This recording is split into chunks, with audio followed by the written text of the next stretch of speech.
This is from Pantilla in the day,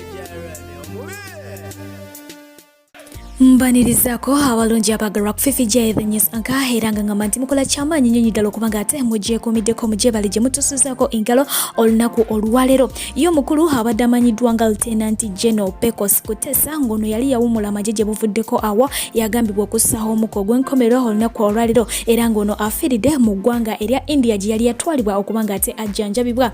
Ate bo ab'ekitongole ekya Uganda Red Cross kyaddaaki basiŋŋanye omulambo gw'omuvubuka atemera mu gy'obukulu 17 abadde anoonyezebwa okumala akabanga akawerako. Omuvubuka ono yategerekeseeko eri amasereka era nga kigambibwa nti baali bana nga bagezaako okuddaabiriza olutindo lw'omugga ogumanyiddwa nga Nyamwamba ogusangibwa mu disitulikiti ey'e Kasese okuliraana n'ekkuumiro ly'ebisolo by'omu nsiko. Wabula kigambibwa nti olutindo olwo lw'ekyanga ne lugwamu era abaana bano 3 ku bo baasimatuka wabula ng'ate ye omugga gwamutwala era nga aba Red Cross bategeezezza nti omulambo gwe bagusiŋŋanye nga gwali gwawagamira mu mayinja. Okudda mu bitundu eby'ekitebi mu division y'e Rubaga kalina ebadde ezimbibwa bw'etyo yeetokomose n'egwamu era nga kigambibwa nti eneekosezza abantu 5 bagendedde ku bisago era nga bali mu ddwaliro bapookya so nga ate omu afiiriddewo omubagirawo.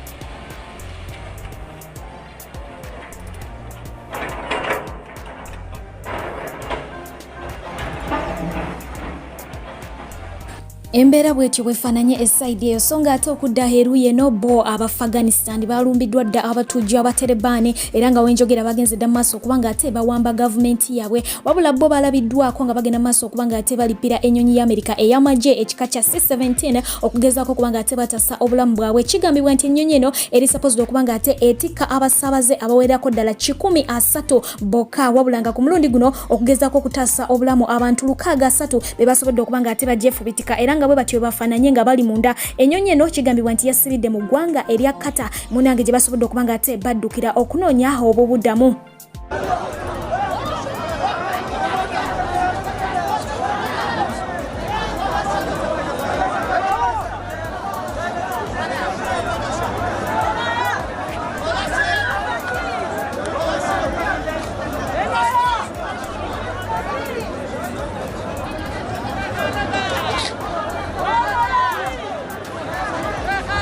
Kumbeera efaananako bwetyo agali mu nkubo gagamba nti gavumenti ya Uganda yakkaanyiza dda n'Abafghanistan ng'era eno yeeyamye okubawa obubudamu obw'abantu abawerako ddala 2,000 era nga wenjogera kigambibwa nti abantu 5 baakubanga ate beesolosa eggwanga lya Uganda olunaku olwaleero. Yes, bo abagenze mu maaso okubanga ate bawamba eggwanga erya Afghanistan ngamba abataliban balabiddwako nga bagenda mu maaso okubanga ate bajanjawaliza mu bintu byabo ababadde mu ggwanga eryo.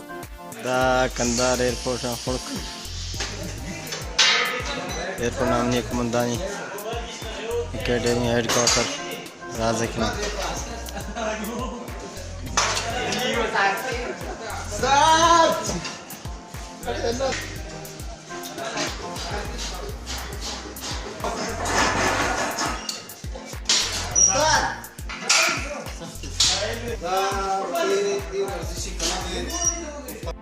Ate ye Minister wa Foreign Affairs State omukuramanyiddwa nga Mr. Okero Oryem ayongedde okukakasa bannayuganda nti lumbuye be bamulina era nga abalimu 5 bw'abategeezezza nti bagende mu maaso okubanga ate bakola emirimu gyabwe bave ku lumbuye baleme kubanga ate bamuteekako attention olw'ensonga nti talina makulu mu ggwanga lyattu Uganda. Agasseeko n'okubanga ate abategeeza nti lumbuye wakubanga aleetebwa mu kkooti mu kiseera ekituufu.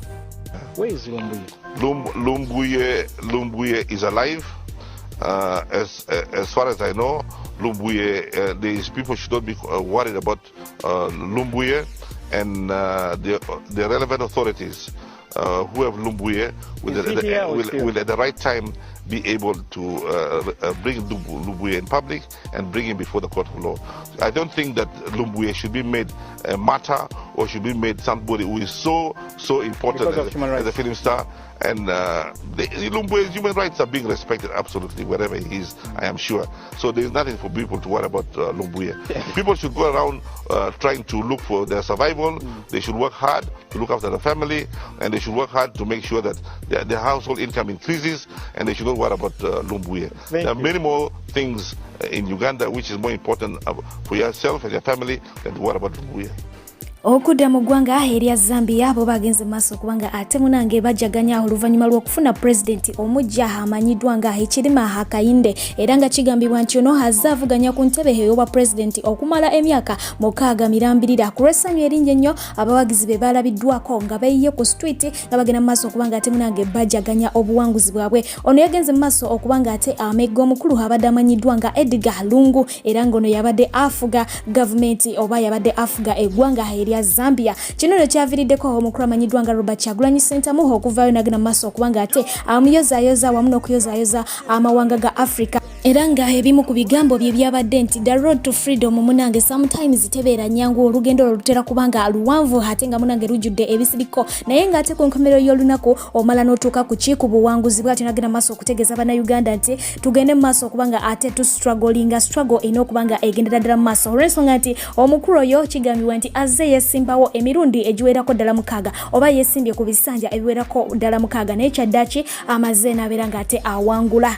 Okuddako mu Parliament ya Uganda ye omukulu amanyiddwa nga Honorable Nganda Ssemujju avuddeyo nagenda mu maaso okubanga ate avumirira ekikolwa eky'okufuula ekisaawe eky'ennambole ejjanjabiro lya COVID-19 n'abategeeza nti ekisaawe ekyo bandibadde nga bakijjako emirimu egyo ne bagenda mu maaso okubanga ate bakiddaabiriza kibeere nga kidda ku mulembe kitandika okubanga ate kikola emirimu gyakyo emitongole gye kirina okubanga ate kikola. Embeera nayo bwe bwefaananyeko esaidi eyo so nga ate mukaddeke kamubbo abakyala okuva wali mu bitundu eby'ekawempe bagenze maaso okubanga ate balonkoma ensonga zaabwe eri omukyala amanyiddwa nga Honorable Shami Mumalende ne bamutegeeza nti bo tebasobodde kubanga ate baganyirwa mu kibiina kino ekimanyiddwa nga ekyasako olw'ensonga nti abagenda maaso okubanga bakiddukanya baddira ensimbi ne bazigabira ab'enganda abako n'ab'emikwano bo abalala ne babeera nga ate munange tebabafuddeeko nga beesuddeyo gwa nagamba. Bw'atyo agenze maaso okubanga abagumya n'abategeeza nti ensonga zaabwe agenda kubanga ate azitwala mu Parliament babeere nga munange bazitunulamu bagende maaso okubanga ate balaba ki kyennyini kye balina okubanga bakolera omukulu oyo agenda maaso okubanga akulira ekibiina ekyo ekya SACCO.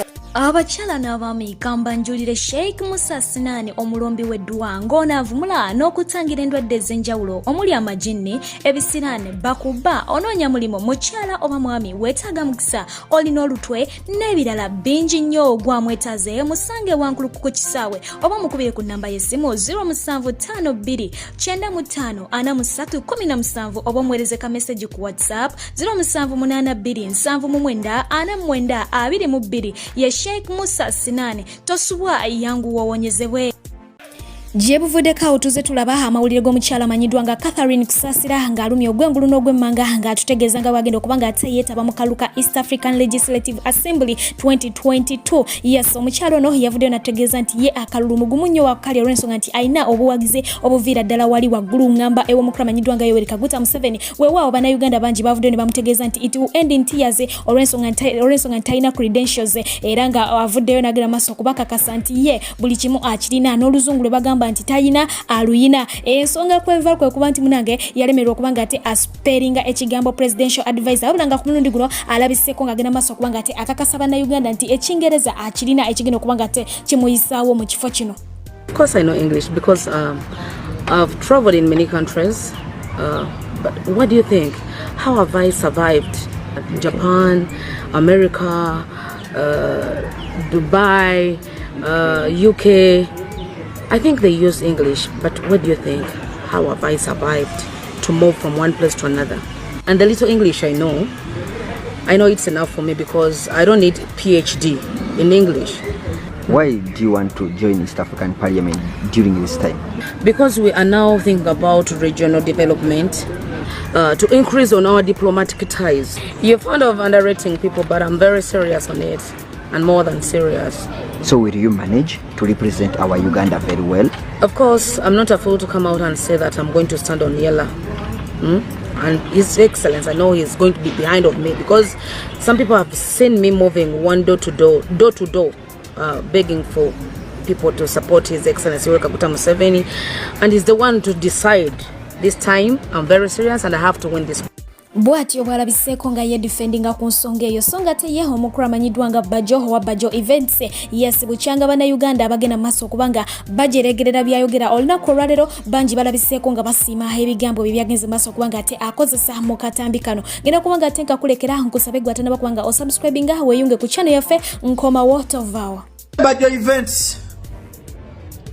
Omusajja ate yantama sirya kufa Museveni oli waddembe okunzita. Nze mbere nga kusera kya mazima mbanjogera mazima segula. Kwa abantu bagenda okugera bamasiikini basiru. Abamajire police muli basiru. Abantu benjogera muli bamasiikini, muli basiru, muli baumbatutu temutegeera.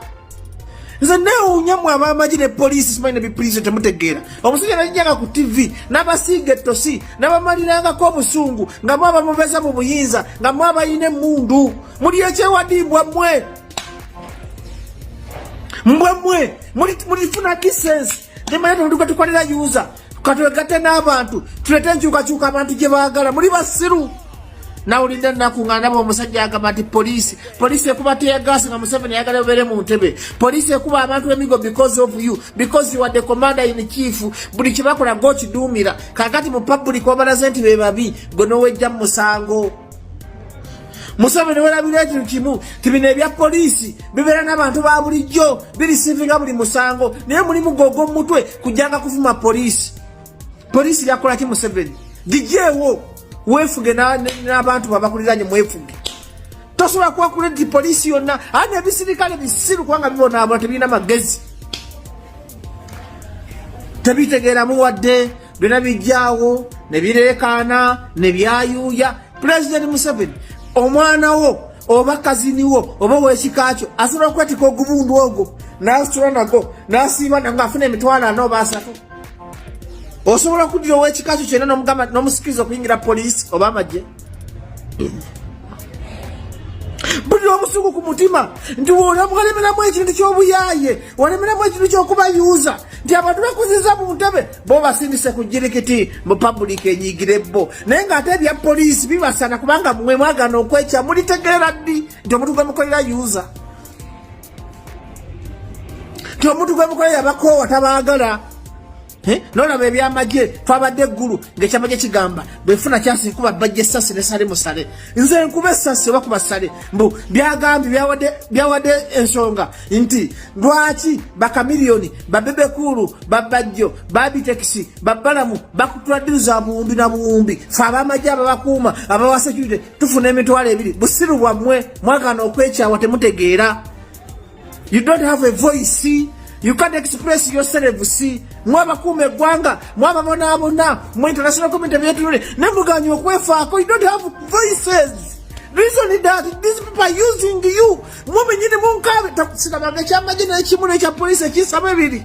Njakukuba tiya gas. Kandi sako wa poliisi n'asaba ebiri njakukuba kuba oli musiru. You have the ability okwekatira population to demand your right because you are a human being. Naye omusajja najjanga ku TV n'avuma poliisi, najjanga ku TV n'avuma amagye, najjanga ku TV n'avuma prison because you are taking up for granted because you are idiots. You army and the police, you are idiots. The reason that you can't express yourself, they take you as a peanut, they take you as ausigalo. Ausigalo ye muntu abere waka ngasobola kulaba TV, ngasobola kulya mmere naye nga tasobola kulabira mama we. Nolaba empuuta bwe zitunula nezigamba mufetoli ba amagye, defetoli ba police, to serving a government. Which type of government? Nga nemukugabana ewabayimbi bipromota byefaako ebisomesa bikaaba, ebisawo bikaaba, ebiramuzi bikaaba, oluvangu nsumanya enguzi. Kati President Museveni omwana omutekeko afuukeko omulamuzi, oba afuukeko omusomesa, oba afuukeko ow'amagye, oba afuukeko wa polisi, ng'omuwa emitwalo 45 kakadde. Bano abantu bakozesa bafuna million and millions of money. Bo bakuumibwa GSC obwana basubira mu Harvard bagenda South Africa bajjanjaba gosira mu kayindi port toyina sente zakongana bijajalo gogo bateka ku jirikiti bono mubi kyovranse bajo ifex ndoza nesimba kuba president of Uganda zenje kutegera naku yakwate mutegera muri bawumba tutu zanefuka president nsoka kulabira maje omusirikale ekitone nnyo oyina okuwanga ofuna milioni 3 omusala tonyumiza musolo omusala kali bagufumira mu kilo mujja kwa milioni 3 nozijazo wa basirikale sente zituba mu revenue sente za abazungu zebabawa sente zijja mu World Bank sente zijja mu IMF muziteeka wa ekizibu ky'eggwanga Uganda nti abantu abafuna mwezo sente omuntu asobola okuva milioni $3 ngasobola okufacilitatinga amaje ngasobola okufacilitatinga polisi ngasobola okufacilitatinga prison omuntu omu n'azitwala jukira bana abasajja balowooza nti bokabe balina okuba n'akedi bokabe balina okuba n'ebizimbe mwe babajja mufuuke babbeega abamaje mufuuke babbeega abapolisi mufuuke babbeega abasomesa mufuuke babbeega mwena tubafukamirire maama iwe igwe mutuyambe bo beefudde bakatonda mu nsi yaffe naye mmwe abamaje ne polisi ne prison ebisomesa ebisawo ebiramuzi kibasana because you can't express yourself. Eno government ya Mwami Museveni erowooza nti bwe anaavaagayo n'agivuganya gwejja okusetolinganga Museveni nkugamba ebigambo byange ne bonoogula Bobi Wine kugatiddeko Besigye kugatiddeko Mau kugatiddeko Asumani Basalirwa togenda kutereeza ggwanga paka ng'okoze byo problems affecting the nation ne bonoogula Bajjo n'omugattako buli kimu togenda kutereeza ggwanga ekizibu ky'eggwanga Uganda kumalawo obwavu buluma sectors zonna n'abantu ba wansi muya busy wasting public resources public money mugula bantu sente zowa Bobi Wine bazowa Bajjo genda otereze mu bulamu bw'abamaje ze mwabatatayi government eno ndi abayuza nti tukozesa mulebeko bagireeta Luweero n'osanga omulwanyi yeete government mu buyinza ng'ayambala nigiina abazirwanako enakaseke ab'ematugga ab'eruwero mwangamba mbogere nze nabazaala nze mbogere bakolawo ki nga temusobola kwefaako nze gwe mutuukirira Bajjo gwe mubonyabonya nange ndi muntu jega kwefiira jega kigavumenti kinzite ngende wakatonda nze obulamu bwange buli mu ggulu mujja ne mumanyira ne mungamba mbati mbogerere mbayambe ki nange ndi kiyenje nga mwezi nenyonya kwefiira bino ebisajja bitemu njagala binzite nveewo ngende wakatonda zinakufa ku byobugagga byensi kubanga abantu abasajja batufuula babbeega batufuula bamasiikini batufuula basirusiru ne tuguma ne kati mwe abaleeta gavumenti okumanya Museveni oli musajja mubi abantu abakuleeta Luweero nze jjajja wange yalwana nakimu ekyo kiri mu likodi njogerako omwana wamulwanyi jjajja wange yalwata era kyali afunye mu gavumenti yo ebyalo zirwanako biri ebyambala nigirira ebyagambye tebisoma muli mu kuditirira Bajjo simanyi bikamyoni bibebekulu bajeti y'eggwanga mu bigiwadde ng'abantu abakola omugaso mu nsi temubafuddeeko ne mwe mulowooza tuli baana banyammwe mwe mulowooza ne simugenda kugikungula kakati Museveni olaba weefulira abantu abakujja mu nsiko abalimbalima mu walinnya ekibanye waluta maguzi ne bakuwana wanambu ofuuka kapa olaba weefulira abakapa gwe masiikine wa polisi gwe masiikine wa maje gwe masiikine wa prison ngwakujjukire ng'irabidde bali abaliko propaganda muwafuukanga kapa Museveni wafuuka dikapa lino eggwanga teligenda kutereera nga Museveni totadde entebe giwe sale musale giwe CDF eyali CDF muhoozi juwe Mugisha Muntu juwe Kano Besigye juwe Bobi Wine entebe giveemu tokyasobola kumanya bizibu bituluma nga generation ene eriko tokyasobola tomanyi bikuluma because okaddiye and people know